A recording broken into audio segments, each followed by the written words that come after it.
Friends, welcome to Bengal food diaries channel. কেবলমাত্র শীতের শেষে পুঁই বিটুলির দেখা পাওয়া যায়। আজ আমি নিরামিষ দিনে পুঁই বিটুলি কীভাবে রান্না করে থাকি সেটাই শেয়ার করব। ভিডিওটা শেষ পর্যন্ত দেখবেন। পুঁই বিটুলিগুলি বাড়ির গাছ থেকে তোলা, সেই কারণে এতটা ফ্রেশ। কড়াইয়ে পরিমাণ মতো সর্ষের তেল দিয়ে গরম হলে ফোড়নে দেব শুকনো লঙ্কা, কালো জিরা। কয়েক সেকেন্ড পরে দিয়ে দেব কেটে রাখা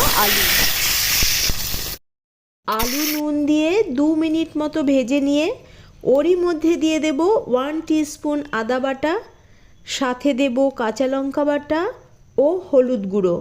এবার কষে নিতে হবে। দিচ্ছি কেটে রাখা বেগুন, সাথে 1 টিস্পুন জিরা গুঁড়ো। আবারও কিছুক্ষণ কষে নিতে হবে। ঠিক এই সময় দিয়ে দেব কেটে ধুয়ে রাখা পুঁই বিটুলি। এবার 3 থেকে 4 মিনিট নাড়াচাড়া করে নিয়ে মজিয়ে তারপর দিতে হবে জল।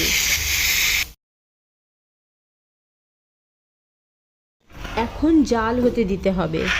মাঝে অবশ্য কয়েকবার ঢাকা খুলে নাড়াচাড়া করে দিয়েছি।